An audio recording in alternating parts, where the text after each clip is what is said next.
Students, ये video जो है, इस वीडियो में यहाँ पे डिस्कस करने वाले हैं एंडोथर्मिक रिएक्शन क्या होता है और एक्सोथर्मिक रिएक्शन क्या होता है। तो वीडियो में आप एंड तक बने रहिएगा क्योंकि मैं बहुत ईजी तरीके से बिल्कुल इसके बीच में जो कन्फ्यूजन होता है स्टूडेंट्स को वो भी हटाने वाला हूँ और चीज़ें बहुत सॉल्व तरीके से बताऊँगा। तो आप वीडियो को एंड तक देखना और अगर आप चैनल में नए हैं तो चैनल को सब्सक्राइब और वीडियो को लाइक ज़रूर करें एंड में अगर अच्छा लगे तो। ठीक है, ऐसा कोई कंपलसरी नहीं, सब्सक्राइब भी कर देना। ठीक, अब आते हैं हम स्टूडेंट्स ज़्यादातर कहाँ पे यहाँ पर फंसते हैं एंडोथर्मिक और एक्सोथर्मिक रिएक्शन। सबसे पहले तो यही कंफ्यूज हो जाते हैं कि किसमें यहाँ पे एनर्जी या फिर हीट रिलीज हो रही है और किसमें एब्जॉर्ब हो रही है, क्योंकि दोनों एक जैसे दिखते हैं। और ये बात तो है कि कंफ्यूज तो होते ही होते हैं कितना भी हम कर लें। तो यहाँ पर मैं एक बहुत ही ईजी तरीका बताने वाला हूँ। जैसे कि आप व्हीकल को देखते हैं, व्हीकल्स में जो हवा निकलती है मतलब धुएं निकलता है, वेस्ट जो कोयला निकलता है, एग्जॉस्ट कहते हैं उसको, आप इस चीज से समझना। ठीक, एग्जॉस्ट कहते हैं। ठीक है, तो एग्जॉस्ट मीन्स एक्सोथर्मिक। ठीक है, इस चीज से आपसे रिलेट कर ली। अगर इस चीज से भी आप रिलेट नहीं कर पा रहे हैं तो आप अपना एक खुद का एग्जाम्पल लीजिए। जब आप बहुत ज्यादा वर्क कर लेते हैं, ठीक है, तो आप एग्जॉस्ट हो जाते हैं। और एग्जॉस्ट क्यों होते हैं? क्योंकि आपकी बॉडी से सारी एनर्जी जो है वो रिलीज हो गई है। ठीक है, in the form of heat. इस चीज से आप रिलेट कर सकते हैं। हम क्या फील कर रहे हैं? एग्जॉस्ट। ठीक है, उससे क्या होगा कि हमारे जब बॉडी की एनर्जी रिलीज हुई हमने एग्जॉस्ट फील किया। ठीक है, इसका मतलब एक्सोथर्मिक में क्या होगा कि यहाँ पर हीट जो है रिलीज होगी और एंडोथर्मिक में क्या होगा कि हीट एब्जॉर्ब होगी सराउंडिंग से। ठीक है, अब हम आते हैं इसकी डेफिनेशन पे और मैं लिख के सारी चीजें आपको क्लियर करने वाला हूँ। और अच्छे 5 पॉइंट है इसके डिफरेंस में, पांचों पॉइंट आपको अच्छे से बताने वाला हूँ। ठीक है, सबसे पहले तो मैं इसकी क्या लिख देता हूँ, डेफिनेशन जो मैंने आपको बताई है। Chemical reaction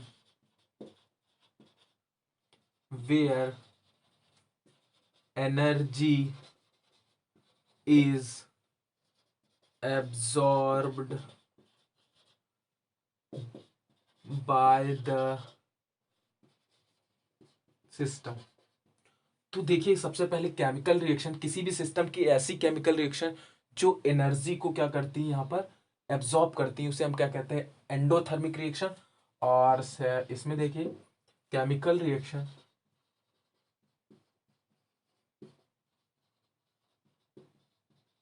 where energy is released by the system। Okay, अब यहां पे आते हैं हम सेकंड। अब देखिए यहां पर जो है एनर्जी रिलीज हो रही है, ठीक है, और एनर्जी किस फॉर्म में रिलीज हो रही है? तो यहां पर मैंने आपको बताया कि यहां पर एनर्जी हीट के फॉर्म में रिलीज हो, सॉरी, एब्जॉर्ब होती है। ठीक है, उसका एक बेस्ट एग्जांपल लेके मैं आपको बताता हूँ, वो मैं एग्जांपल एंड में लिखूंगा बट बता भी देता हूँ। सपोज आपके पास क्या है? आइस क्यूब है। ठीक है, अब ये मेल्ट कब होता है? ठीक, जो एनर्जी और हीट हमारे एटमॉस्फेयर में, एयर में है, उसको क्या करता है? एब्जॉर्ब करता है। और जब ये एब्जॉर्ब कर लेगा तो क्या करेगा? अपने आप को मेल्ट करेगा, वाटर में कन्वर्ट होगा। इसका मतलब ये हमारा क्या है? एक एंडोथर्मिक रिएक्शन। इसको मैं एग्जांपल में आपको बताऊंगा बट मैंने एग्जांपल आपको समझ में आए कि एनर्जी जो है वो एब्जॉर्ब करता है तो हीट के फॉर्म में क्यों करता है?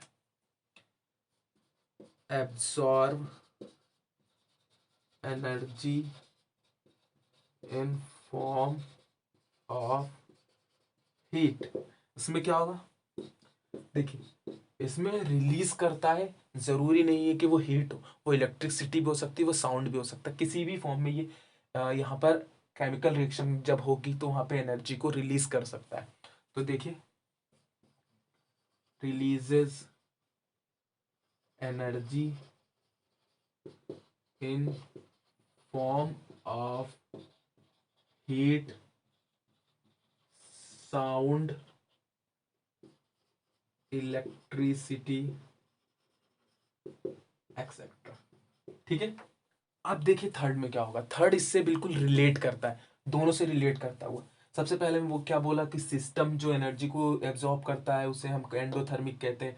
वो हीट के फॉर्म में एनर्जी को एब्जॉर्ब करता है, वो उसे हम क्या बोलते हैं? एंडोथर्मिक कहते हैं। ठीक उसी तरीके से एक्सोथर्मिक के लिए। अब तीसरा यहाँ पे क्या है कि जो यहाँ पर एनर्जी एब्जॉर्ब हो रही है वो कहाँ से एब्जॉर्ब हो रही है?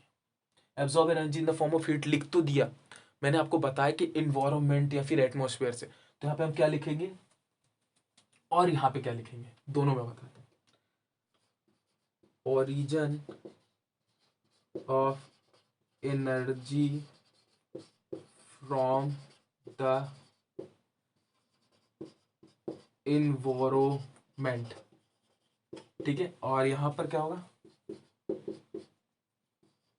Origin of energy by the system. तो यहां पर क्या हो रहा है कि एनर्जी का जो ओरिजिन हो रहा है, जो एनर्जी निकल रही है वो कहां से निकल रही है, सिस्टम से निकल रही है, ठीक है। तो ये हमारे 3 डिफरेंस हो गए। मैं यहाँ पर अभी एग्जाम्पल आपको बता देता हूँ, ठीक है। तो फोर्थ में एग्जाम्पल लिखते हैं। एग्जाम्पल में मैंने आपको बताया मेल्टिंग ऑफ आइस या फिर फोटोसिंथेसिस।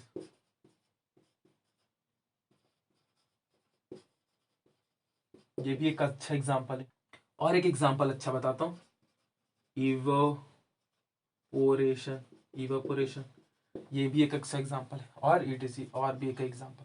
बात करते हैं किसकी यहाँ पर, एक्सोथर्मिक की। तो इसका तो बहुत सारा एग्जाम्पल है, जैसे कि nuclear fission, combustion reaction, burning of match. Match मतलब मैच स्टिक का बर्निंग भी यहाँ पे क्या है, एक्सोथर्मिक का रिएक्शन। यानी कि जब हम यहाँ पर इसको माचिस को जलाते हैं तो यहाँ पे क्या होता है, एनर्जी रिलीज होती है, ठीक है। तो ये हमारे क्या है कि डिफरेंसेस है, ठीक है। तो आई होप आपको ये वीडियो जो है समझ में आया होगा। वीडियो बहुत ही ईजी है, मैंने चीज़ें ईजी करने की कोशिश की है। अगर आपको वीडियो अच्छा लगा तो वीडियो को लाइक और चैनल को सब्सक्राइब जरूर करना। इस वीडियो को यहीं खत्म करते हैं, मिलते हैं और ऐसी नेक्स्ट वीडियो के साथ। Make easy learn easy.